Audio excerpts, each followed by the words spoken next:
Hello, my name is J.C. Hardy, and I'm a black athlete from New Brunswick. I've been asked by the New Brunswick Sports Hall of Fame to share my story, to see what roads have been paved and where there's still work to be done.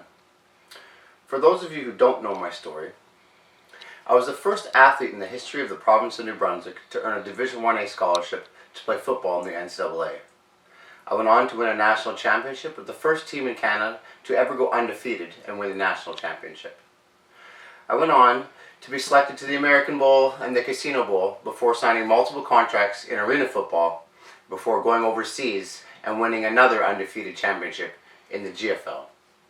From there, I went on to win a historic World Games medal in Poland in the World Games, the very first year the sport of football was played internationally at the World Games. From there, I went on to Team World and the Globe Bowl before earning MVP of the International Bowl. Throw in 3 provincial medals in the sport of skeleton, and you'll see I've come a long way from one of the smallest and oldest cities in Canada to this level of international success. But along with this success comes a strong feeling of responsibility to pave a better road for those that come before me or those that are inspired from my journey and trying to find some direction. All of my accomplishments have been made possible by brave black athletes that fought for inclusion in sports well before their time. They endured unspeakable hardships in the process, but it's actually in speaking about these hardships that the darkness is brought to light and we see the truth of our history and can gain strength from it. With everything going on right now in the world, it's time we have these conversations, and it's time to have them now. It's time to stand up for what's right, and unfortunately, this level of togetherness just isn't possible for blacks in regions with lower representative numbers or they don't have a strong enough voice to be heard. In many major cities, blacks are coming together and standing up for what's right. I'm sharing my story here today, not just for New Brunswick, but for every region out there where blacks need a stronger representative voice. It's time to stand up.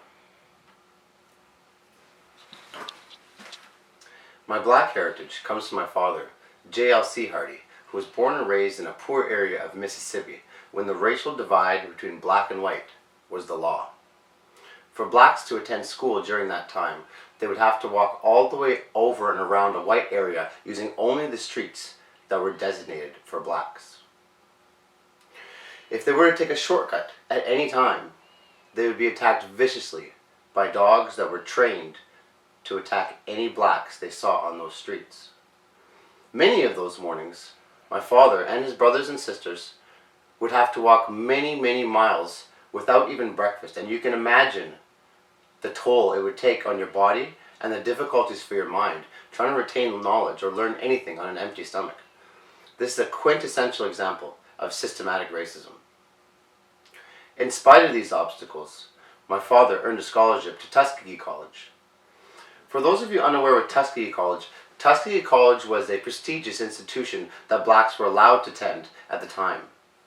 In spite of that prestigious nature, the Tuskegee experience, I would suggest many of you Google them if you don't know what they're about. The Tuskegee experiments involved white professors that would knowingly inject the polio virus into black students. Many of those students at Tuskegee College were murdered by these scientific experiments.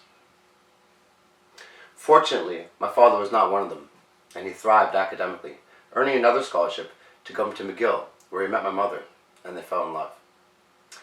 The timing of my father leaving Mississippi to come to Canada on a scholarship was the time when the United States government was sending all of the blacks from the poorest areas with minimal training to die in Vietnam, none of them returning. When my father sold his favorite possessions, which were his music records, to leave Mississippi, to get a bus ticket, to come all the way to Vancouver, BC, Canada to meet my mother, the biracial couple experienced many difficulties, even having people throwing bottles at them and yelling N-word lover at my white mother as they walked down the streets. In spite of the fact that Canada was historically a safe haven for blacks escaping the slavery of the South, it's important to admit and realize that many existing racist ideologies are still sadly very prevalent in Canada today. I was born in Toronto, but during my early childhood years we were in Regina, Saskatchewan, My mother was working in 3 different area hospitals because her earning potential was higher than my father's as he cared for us and continued to pursue various studies. As a child, I don't remember a lot of experiences of racism. Children are very accepting, and I find that young children are very open to other children and look different than them until society or family teaches them different. I was in 4th grade when we moved to St. John, New Brunswick, and I was one of only 2 black families on the west side and the only black family in my church. People in New Brunswick are very warm people and generally very accepting, so overall we thrived, we did fine, we were able to make friends at school, and people were generally very nice to me in my class. It always seemed like my classmates kind of were familiar with me and they knew me, and so they accepted me because of the amount of time that we spent together. But sometimes it would feel as though other children in the schoolyard would see me as something mysterious or something misunderstood. So there were difficulties there. But my friends were just my friends. I have fond memories of playing in our local basketball league. I remember vividly playing on the weekends with friends of black, white, Filipino, or whatever. And the feeling of acceptance of everybody as we're children is something that I'll always cherish. I loved basketball growing up, and as I got older, I was always looking for pickup games in different parts of the city, and I eventually discovered the boulevards. And I'll never forget when I first discovered the boulevards in the North End. I saw more black people hooping there than I'd ever seen on the West Side. I'd get dropped off there on Saturdays in the morning, and I'd pretty much spend the most of the day there. As a biracial kid with a black father and a white mother, I remember feeling the need to have more connection with black people in general, and so that experience of going to the boulevards in the weekend and playing basketball for the whole weekend was really, really important for me at that stage in my development. Obviously, the older I got, the more active my life was around the city, and I ended up taking boxing classes in the South End, and I had a really great time. I felt really accepted and welcomed over there. If you're going home from St. John Boxing Club with a fat lip, it's probably because your defense needs work. It's not for any racial reasons, and I bet that policy still stands in the city. St. John's always had a really strong boxing community with a ton of potential, and still does. But I remember I'd be going all over the city. I'd even remember on Saturdays and Sundays. Sometimes we head over to Lower West Side, playing basketball over Lower West, and playing football on the weekends with my friend on the Lower West Side as well. I'd remember even times where there were kids that I didn't even know that would call my house to invite me to come play because they knew I enjoyed playing football so much. So as a kid, those experiences of just being welcomed and wanting to play, those are the only thing that kids need. They just want to be included and feel welcomed, and color should never matter. Unfortunately, the times when skin color does matter are unforgettable. And we have to know how hurtful those are to the children and be brave enough to talk about those things as well. Because without discussing those things, we're not able to move forward as a community without these important dialogues. Children need that support. Families need that support. And when people look different, we have to be able to accept the dialogues that are difficult that surround those issues. I had a situation with a racist classmate one year that really escalated throughout the year. This boy was always giving me a hard time, telling racist jokes at every opportunity, and it just felt like he clearly hated me before he had a chance to get to know me. That particular year, we had a really cool project we were working on in shop class. We were taking a shop class that was in a building right beside ours, so we'd always have to walk over to shop class. In either case, he'd always taunt me on the way over, and it was making it really difficult for me. But the project we were working on that year was a really, really fun project. It was to this day one of the funnest projects I've worked on. Actually, it was a CO2 charged race car. And even as a kid, I've always been really competitive. I really thrive in competition. I enjoy it a lot. And this was a CO2 charged race car where we got to build our own car in shop class. And then what we would do is the process, we would shave down the wood into the shape that we wanted in order to make it the most aerodynamic. And then the fastest car wins on race day. And so it's so fun. I loved working on my race car and shaving it down every class. Months later, we finally finished our project, and it was the day everyone was waiting for. Well, not everyone, probably just me. But it was race day, and I was super excited, and even the classes before, I was checking the clock, and I was like, I can't wait till race day. My car was all shaved down. So we get to the class, one thing leads to another. We have our races. I had the fastest car in the class. I was so proud. I was super happy. I worked on it for so long. And so as the class was ending, my friends and I were on the floor, and we were still trying to see if we could squeeze in another race or two before the bell. And the racist bully who was always giving me a hard time, he jumped up and he landed on my car and he snapped my car in half. And to this day, I still remember the sound of the wood snapping and looking up from the floor, and he was just laughing at me. I told my teacher, and my teacher said it was probably just an accident, so not a lot was done there. And on the way back to class, and on the way back to our school after, rather, we were arguing about the fact that I had told the teacher, and things were escalating. We got back to our homeroom before the teacher had got there, and as I was sitting at my desk, just kind of sitting there feeling really hurt and upset and kind of victimized, the bully came up beside me from behind, and he pushed my desk onto my chest, pinning my arms under the desk, and he said, "You stupid N-word," and he punched me 4 or 5 times in my neck and chest.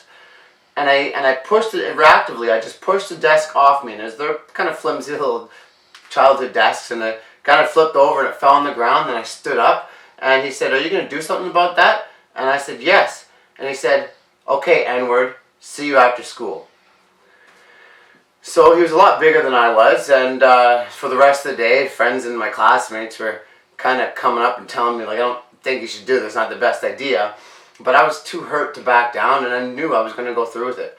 So after school, the bell rang, and I was walking to the spot where we were going to fight, and I kind of still remember because I was holding my violin case. I'm supposed to be going to violin after school, okay? And I was holding my violin case, and I was walking with a few of my friends, and we walked down the gravel path in between the 2 baseball fields where out of the view of the teachers, and we had our fight. In spite of the fact of being really initially scared in the beginning, I beat up that bully, even spin kicking him in the face, and I got on top of him, and I was punching him, and I was repeatedly saying, "You tell me when it's over." And with a bloody face, he said, "It's over," and he cried, and I got off him, picked up my violin, and I started walking briskly. A couple of my friends cheered for me. I still remember as I was leaving the school ground and walking all the way down to the next school because I had missed my bus. And as I was walking, I remember feeling kind of proud of myself and saying, "You know what, I think that my problems with this racist bully are finally going to be over." Unfortunately, that wasn't the case. They were just starting. The rumors of the skinny black kid spin kicking the bully in the face had kind of spread, and his friends were kind of like the tougher cigarette smoking crew of kids, so every single one of them wanted a chance to fight the skinny kid that the spin kicks people. And so, you know, there were a couple other black kids that were in my school that were older than I was, and I noticed that during those years they were having to fight a lot as well.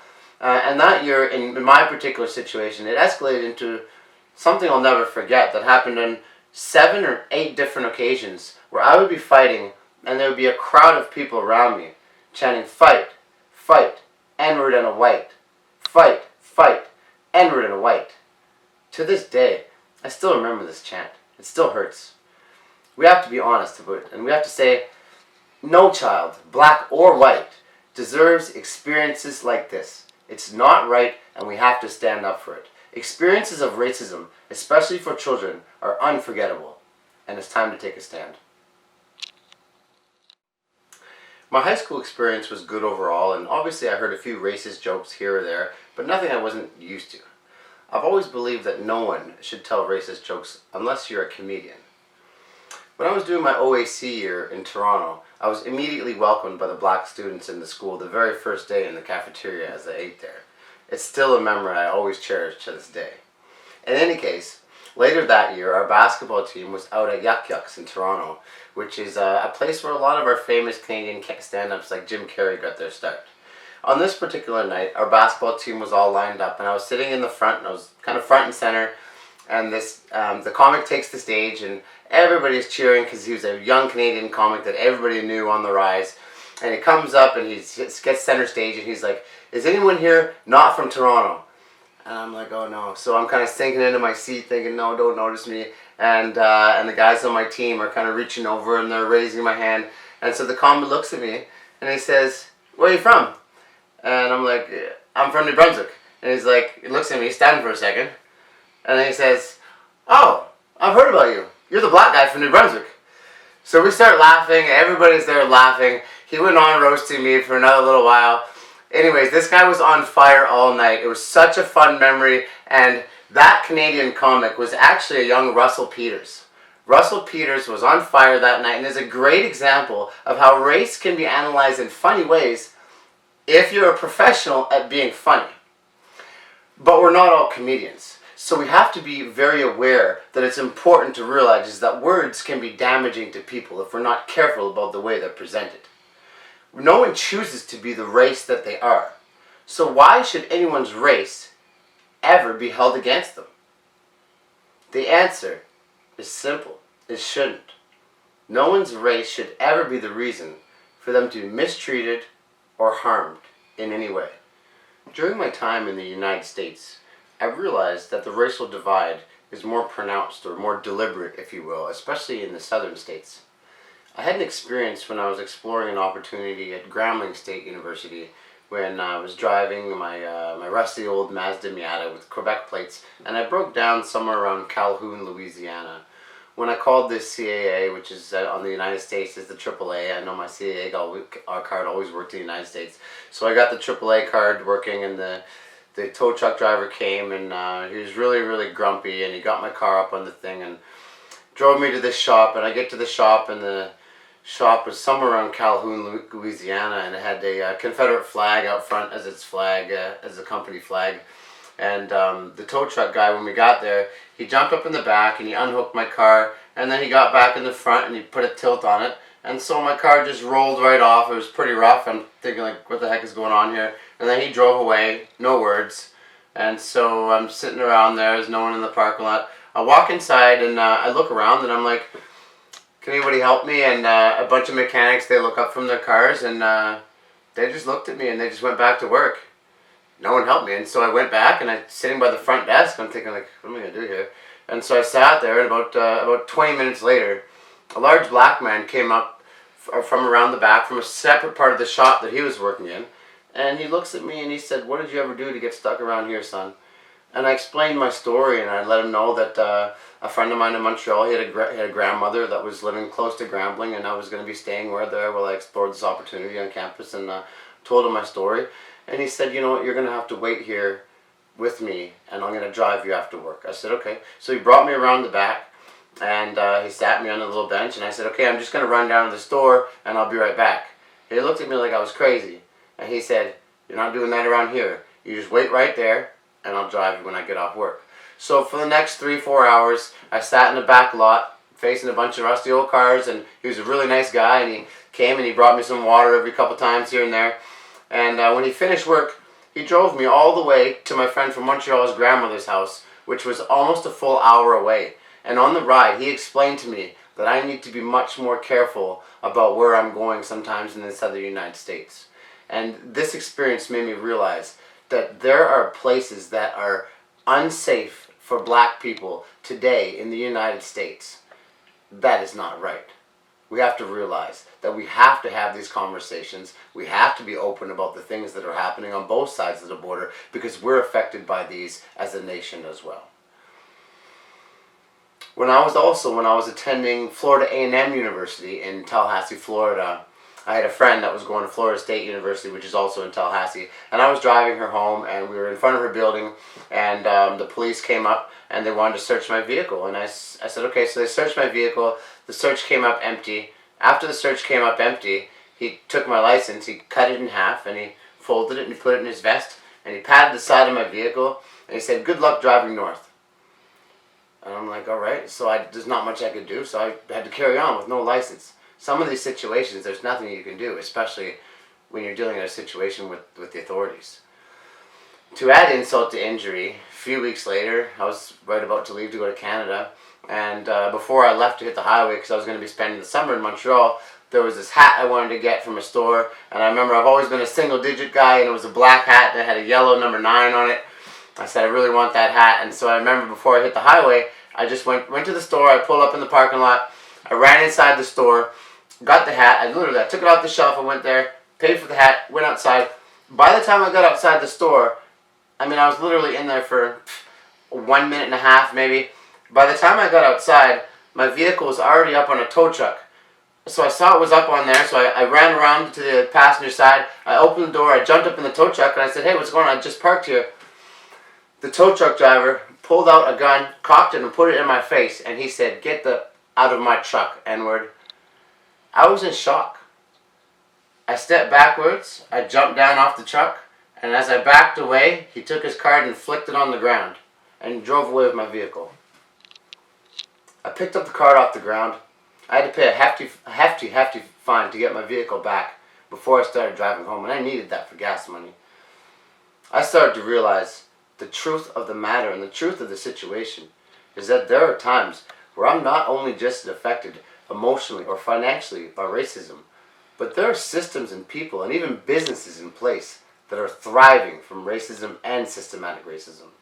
In Canada, we're still at times dealing with the same oppressive police system when it comes to the victimization of Black and Indigenous people.